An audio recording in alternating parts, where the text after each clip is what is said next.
Welcome to another episode of the Gull Mouth Action podcast, where we take a look at all the latest goings-on at Brighton and Hove Albion and Crawley Town. I'm Mark Dunford, and this week I'm joined by Brighton writer Derren Howard and Sam Morton, who covers both the Seagulls and the Reds. In the second half, Derren will take over as host to ask me questions about Crawley Town. The international break may have been in full swing, but there are still plenty of Albion talking points to chew over. We'll bring you the latest from the Seagulls, including a preview to their Premier League trip to Bournemouth this Saturday. Plus, we'll bring you the news from Crawley Town, who picked up a battling League One point at Bristol Rovers on Saturday. You can read all the stories we are talking about with videos and pictures online at sussexworld.co.uk/sport. And you can check out other great videos on shotstv.com and Freeview channel 262. You may also be watching on Latest TV, so thank you for tuning in. So during the international break, Brighton striker Evan Ferguson was on the score sheet for the Republic of Ireland as they beat Finland 1-0 in the UEFA Nations League on Thursday evening. Only Robbie Keane and David Connolly have scored more goals for Ireland before the age of 21. Ferguson also started for Ireland in their 5-0 thumping by England. But we'll gloss over that. Should we gloss over that? I don't know. It's a good performance. But it was a great goal by Ferguson against the Finns, wasn't it, Derren? And good to see him finding a bit of goal-scoring form. Yeah, really pleased for Evan Ferguson. He's had a tough time of late. He's had this foot injury, which he took a while longer than expected to come back from, and then he hasn't really been able to make an impact on Fabian Herlitz's team. He's sort of seen as just a step behind Danny Welbeck, João Pedro, and now Jorginho Rutter as well, who came in from Leeds during the summer. So he's had to bide his time, and he scored. He came on again for Brighton in the now infamous sort of 2-2 draw against Wolves, and he actually scored the second goal after coming on as a sub, which we all thought was a winner, but then Wolves turned it around. So that was, personally, that was a very good achievement for him to get the goal. But he's had more minutes for Ireland than he has actually for Brighton in the last few months, and it's probably not a situation. Yeah. It's a situation he wouldn't want to continue. I'm sure he's going to be pushing for more game time, but he played really well for Ireland. So yeah, he made his debut sort of 18 years old for Ireland. He's now got 18 caps with 13 starts, and he's got 4 goals and 1 assist from those outings. So that's a pretty good strike ratio for a youngster breaking into international football. So it's clear that, he's a talented player, and he's probably Ireland's best bet of having an established goal scorer for the next, potentially the next decade, or so, if he continues as he's going. So they've got big hopes for him. They're going to want him to start playing regularly for Brighton. But we'll see whether he's actually involved against Bournemouth, because Brighton have got a lot of players back. But yeah, encouraging that he's playing well for Ireland, and great that he's among the goals. It's great news. Yeah, absolutely. Another Brighton player who caught the eye during the international break isn't actually at the club yet. Midfielder Diego Gomez is set to join Albion in January, and he played a starring role in Paraguay's 2-1 World Cup qualifying win over Argentina, alongside future teammate Julio Enciso on Thursday evening. For those who don't know the player, Sam, tell us a bit about Gomez, please, and how will he fit into Fabian Herzella's side? Well, first of all, I should point out that it sounds like Brighton again a bit of a feisty player, because I've looked and he was actually sent off in the following game against Bolivia, which was a 2-2 draw. Oh, really? Oh, wow. I think he was on the bench. I think violent conduct. I read. Haven't actually seen the incident, but yeah, it's potentially a bit of a feisty player Brighton have got on their hands there. But yeah, he's I think another talented player that obviously, as you mentioned, will link up with Julio Enciso, who actually scored the equalising goal against Bolivia. So Brighton seem to be making waves everywhere, in every corner of the globe at the moment. But yeah, in terms of Diego Gomez, he is at Inter Miami at the moment. He's a versatile 21-year-old midfielder who has stayed with me at Miami until the end of their season, and has obviously played alongside Lionel Messi. So why would you leave Miami to go to Brighton? Anyone's guess again, but I think it's for him it's obviously a massive step up to the Premier League and to show what he can do. And I was reading a report from ESPN journalist Roberto Rojas, who basically describes Gomez as a Swiss Army knife. He's able to do so much. He can track back and defend, lay off assists, and he can score. What kind of team doesn't want to have that kind of player? When he does come to the Premier League, it'll be a big jump. But for all of the challenges he's faced, such as injuries, he's come back better, and it's a credit to what he brings to the table. whatever position any manager wants to play him in, he'll strive. You're getting a player that can do so much, the spirit of the team from midfield. And it sounds like he'd be deployed across the midfield, featuring mainly centrally and on the left wing. He's been capped at senior international level, as we've mentioned, by Paraguay since making his debut in 2022.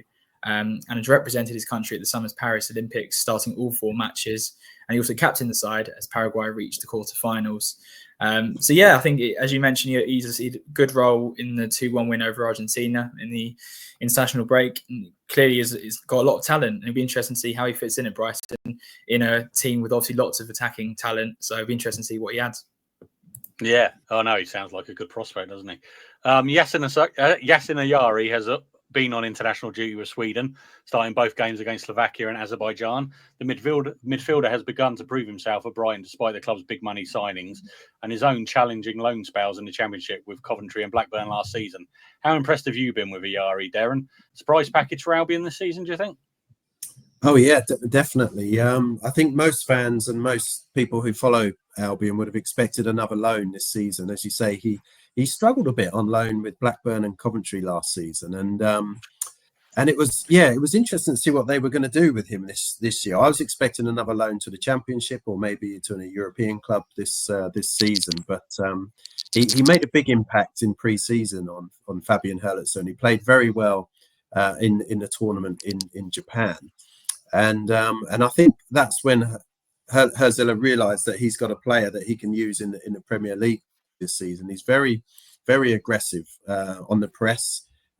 He's good on the ball as well, and he's been a real plus for Brighton this season. They've had a couple of injuries in the midfield area, and he's been one player who's been, well, I say that, but then he was injured in the final game against Sweden. He hobbled off against Azerbaijan in the last game. So we're going to have to see if he's fit to play against Bournemouth. But as far as his season goes so far, he's been great. And I loved his comments when we did a piece on him this week. And he was saying that he said he didn't care who they brought. He knew they were going to be signing players, but he was going to work harder. He was going to train harder and really put himself than anybody else. He said he didn't care who they signed. He was going to really put down a marker. And he's done just that. And I think that's quite encouraging to see that despite the big money signings, and there's sometimes pressure on the manager, we've just paid 30 million for this guy, we need to put him in. But no, he's stuck with Ayari and he's been rewarded for his hard work. So I hope he's fit to play against Bournemouth. But he's been very good. Absolutely. Yeah, very, very good this season. Yeah. Yeah, and you mentioned Bournemouth there. Brighton returned to Premier League action this week with a trip to Bournemouth as Fabian Herzella looks ready to unleash the attacking duo João Pedro and Jorginho Rutter for the first time this season. How excited are you to see these two start in tandem at the Seagulls, Sam? And what does João Pedro's return mean for the Seagulls? Yeah, it's a massive, massive plus to have João Pedro back in action, really. Obviously, we saw his impact against Man City when he came on as a substitute, and he's been so brilliant for Brighton, really, ever since he signed, and he's only got better and better. And it's a shame he's obviously had those couple of injuries of late, but he seems to just come back stronger every time. And having him back is only a positive thing, and he can really help Brighton pick up some more points, starting at Bournemouth. And if he does start in this one, I'm really confident that Brighton can get the result. And to link up with Rutter would be a real nice thing to see as well. But don't want to forget Welbeck, who's obviously been the star striker of the season. So I would really like to see all three of them. I think that would be something to see. Obviously, have Welbeck. That'd be crazy, wouldn't it? Yeah. Welbeck up front, and João Pedro and Rutter maybe just in behind, or something on those lines. Or I think they're such versatile players, and then kind of interlink and change out where they play. I think that's a real preposition for Brighton to. If they get all three of those playing together, because we've already seen Rutter and Welbeck, the partnership they formed has been brilliant. So if they can get Pedro to just add to that, the signs are only positive. So yeah, really looking forward to seeing how they get on. And just a shout out to Simon Adingra as well, who has obviously been limited to first 10 minutes this season, but whenever he's played, he's been quality, and he got another great goal international break for the Ivory Coast as well. So yeah, keen to see him get some minutes this weekend as well. But it just goes to show, we've mentioned Evan Ferguson as well, just the attacking talent is incredible. And if you have them all fit, then teams will rightly be quite scared of playing Brighton. Yeah. Will it be the new Salah, Mane, Firmino, Rutter, Welbeck, and Pedro? Do you think? Could well be, yeah. Absolutely. Excellent. Albion's opponents, Bournemouth, sit 12th in the Premier League, but have already taken some big scalps at home this season, including Man City and Arsenal. How do you see it going, Derren? It's going to be a tough one. It's such an intense little atmosphere there. There's only sort of, Vitality Stadium, I think it's sort of 13,000 capacity, but it's really sort of tight and, enclosed, and they play at such a pace under Areola. They run more, they sprint more than most teams, and it's going to be a very tough outing, especially after the international break, where you've got the likes of Estupinian and Adingra coming back from Africa and South America, and then into 2 degrees on the south coast. It's going to be quite a change for those two. But I actually asked Fabian today about the 3 players up front, with Welbeck, Jorginho, and Pedro playing together, and he said yes, that is a possibility and something that he's considering for the weekend. But it would be a change of system, because they have played with the 2 wide men, usually Mitoma and Minte on the flanks, with some, with sometimes 2 in the middle. So it would be a change of system. But with Mitoma coming back from Japan, he's had a long trip back. He played in both international games. Minter is only just coming back from injury as well. Adingra is coming back from his international duty. So I think that could be a possibility this week with the 3 of them playing. So it will be a tweak of formation. So it'd be an interesting one to go. Yeah.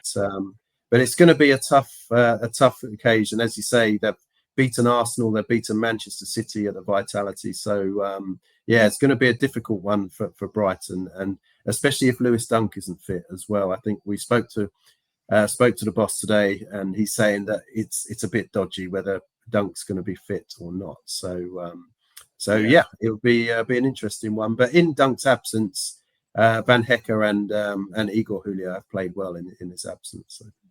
Yeah, well, all the best to Brighton at Bournemouth on Saturday. We're going to take a short break, and then when we come back, Derren and me are going to swap places, and I'm going to talk all things Crawley. Okay, welcome back after the break. Crawley Town were held to a goalless draw at Bristol Rovers, a result that leaves the Reds in the relegation places. Sum that up for us, please, Mark. Rob Elliott seemed pretty pleased with the point.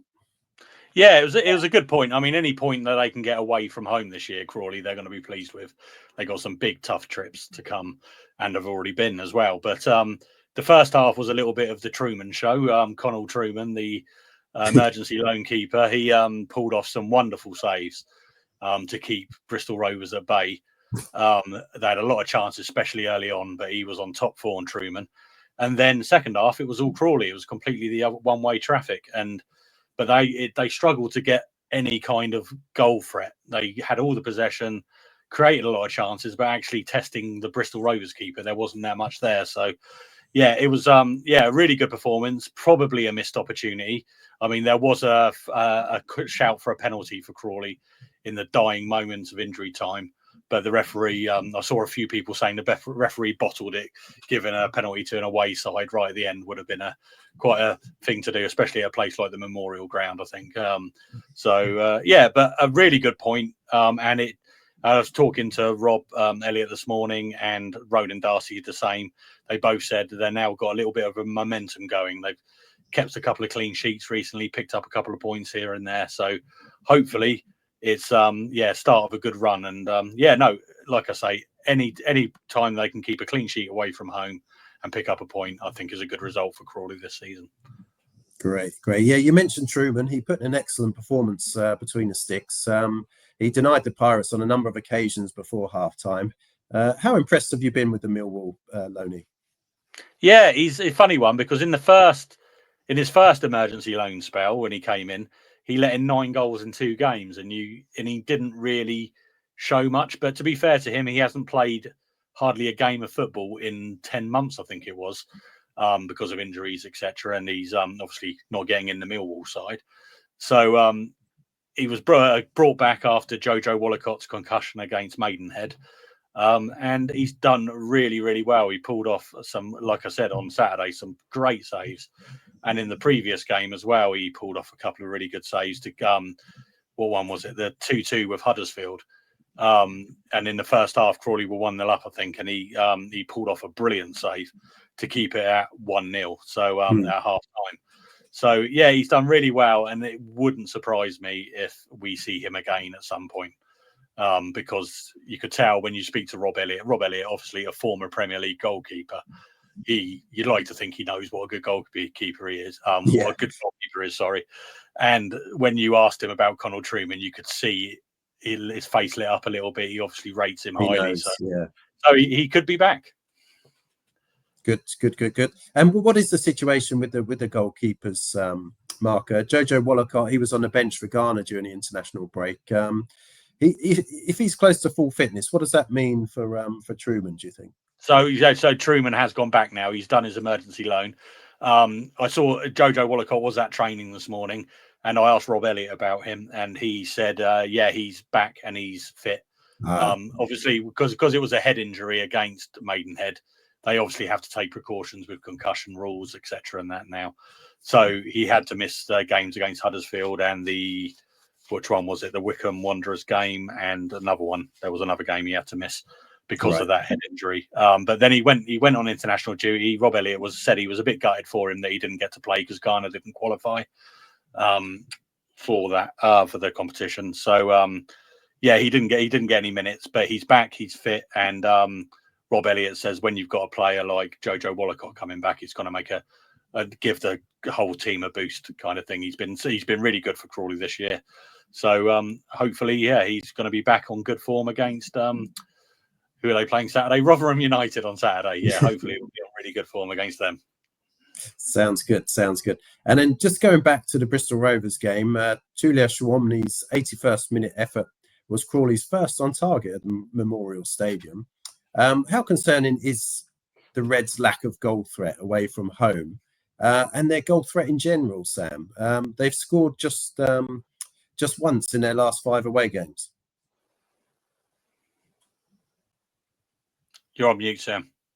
Oh, sorry. It's definitely a concern. It's kind of been the story of the last few months, really. Just not being able to put those chances away and turn the possession and the domination into goals. And but one thing they have resolved is seemed to be the leaky defence, and they have seemed to get better in that department. So they're halfway there. They've solved that issue of leaking goals, and now it's just about trying to score out the other end. And time will tell, obviously, if they can do that. But obviously, the longer it goes on, the more concerning it gets in terms of the league position. So I think they need to hopefully put that behind them, of obviously these scoring problems and the drought they're on, and hopefully they get a few goals against Rotherham. I think as soon as you get a couple of goals, the floodgates can open. And you get that confidence back in the team. I think they obviously need some more players across the team chipping in as well. Hopefully they get a good win against Rotherham to get that confidence going again in front of goal. Yeah, one man who is tipped to solve Crawley's woes in front of goal is Tyrese John Jules. He made his league debut for the Reds at Rovers. It sounds like he was quite impressive, Mark. Would that be fair? Yeah, it's in the last couple of games, actually, because he came on as a sub against Wycombe in the Bristol Street Motors as well. And reading all the fans' reaction on that, they all seem quite impressed with him. He's obviously got quality. He was come through the Arsenal Academy. He's played at Lincoln, Doncaster, Blackpool, Sheffield Wednesday. But where he really impressed, I think, was Ipswich Town. And there's a couple of Crawley people who go to Crawley who are Ipswich Town fans, and they were raving about him when Crawley signed him. So he's got quality. The only problem is he hasn't played a lot of football in the last year or so. So Rob Elliott's very wary about not just throwing him in too soon with fitness-wise and that. So he's got to get match fit. But if he can come on as an impact sub and be a real goal threat and creative threat for Crawley, he could have a huge impact kind of thing. And if they can get him fully fit, and then he'll start pushing the likes of Will Swan, Hepburn Murphy, and all that in those attacking positions, it can only be a good thing for Crawley. And he's a new signing, and hopefully, I think he's popular around the training ground and the changing room as well. So fingers crossed. Hopefully, he'll get some goals, because like Sam said, that it is a little bit of concern. They have so much possession, create a lot of chances, but actually threatening the goal is their weakest point at the moment. So fingers crossed. Hopefully, he can have an impact. Yeah, he must be a good lad if he played for Ipswich. So that's all. So this Saturday sees the Reds entertain Rotherham, who have struggled in League One this season following their relegation from the Championship. The Millers sit 17th in the table, but are only 4 points clear of the drop. How do you see this one going, Sam? Yes, it's a tough game to call, actually, this one, Derren. I think because obviously, as you mentioned, Rotherham not having a great season. It's definitely below expectations. Obviously, they're managed by a former Reds boss, Steve Evans. I was reading an article, actually, and he was saying that he's well aware of the threat that his former team, Crawley, posed. He said he watched the game against Bristol Rovers and thinks they played really well and were obviously deserving of more than just a point. It sounds like. But in terms of Rotherham, they've won just one of the last 5 League One games, but they did defeat Bradford City on Tuesday night in the EFL Trophy. So yeah, it's a game between it's a game between two teams. They're not in the best of form, not full of confidence at the moment, and both teams will be desperate for the win at the end of the day. So Crawley will be travelling to Rotherham, knowing that they need to get some points to get out of the relegation zone, while Rotherham will be looking over their shoulders. They have got that game in hand, Rotherham, but still precarious position for them to be in, even at this stage of the season. And they'll be looking to get some points as early as possible. And you know what, Steve Evans is a really experienced manager, as we know, and it'll be an interesting game coming up against him. Quiet fella, Steve Evans, isn't he? Yeah.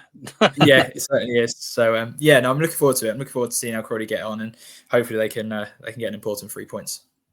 It's just an interesting one. There's sort of expectations because I read up on Rotherham against Barnsley. They lost 1-0 last week, and apparently at the end the players literally had to run for cover because the fans were screaming at them, having a go at them, and everything. I mean, they're only 17th. I mean, they're only 17th, which is obviously below expectations. But Crawley, who are 20th? Crawley fans have been absolutely brilliant in supporting the side away from home. Even at Reading, when they lost 4-1, Crawley played really well that day. How they lost 4-1, I'll still never understand. But the fans was just there applauding them off and everything. So it's amazing the difference in expectations between the two sides and that. But if Crawley fans can get on Rotherham's back, except of Rotherham players' backs and everything, pressure will be on them. And so it's a good chance for Crawley to really take advantage of that, I think. Yeah, no, it looks a good opportunity, and we'll take a look at some score predictions now. Sam, we'll start with you. Brighton away at Bournemouth for a 3 p.m. kickoff at the Vitality, the Battle of the Peers, as it's called. How do you see this one? Tough game to call. I think we've mentioned the threats that Bournemouth pose, but I think Brighton will have too much on the day. I'm going to go with a 2-1 win to Brighton.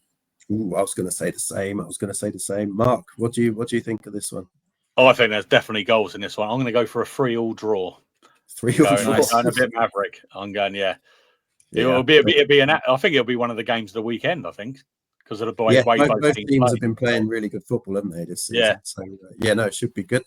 And Crawley welcome Rotherham, which we just touched upon. Mark, what do you think the score will be there? I think what I just said about the fans and that getting on Rotherham players' backs and stuff, pressure's all on them. And I think Crawley, this is going to be one of those good days for Crawley. I'm going to go 2-0 Crawley. Yeah. I'm going to go for a 1-0 for Crawley for that one. I think you're right. I think it's could be a good day for Crawley. Sam, how do you see that one? I'm going to go another 2-1. Crawley will get the goals will be back, and they'll leak one, but they'll get the job done. Great stuff. Well, here's hoping they can do that. Thanks, guys, for joining, and thanks everybody for watching. You can catch up with all the latest sports news covering everything we've talked about today at sussexworld.co.uk, and you can watch more excellent videos on shotstv.com and Freeview channel 262. But thanks very much for tuning in.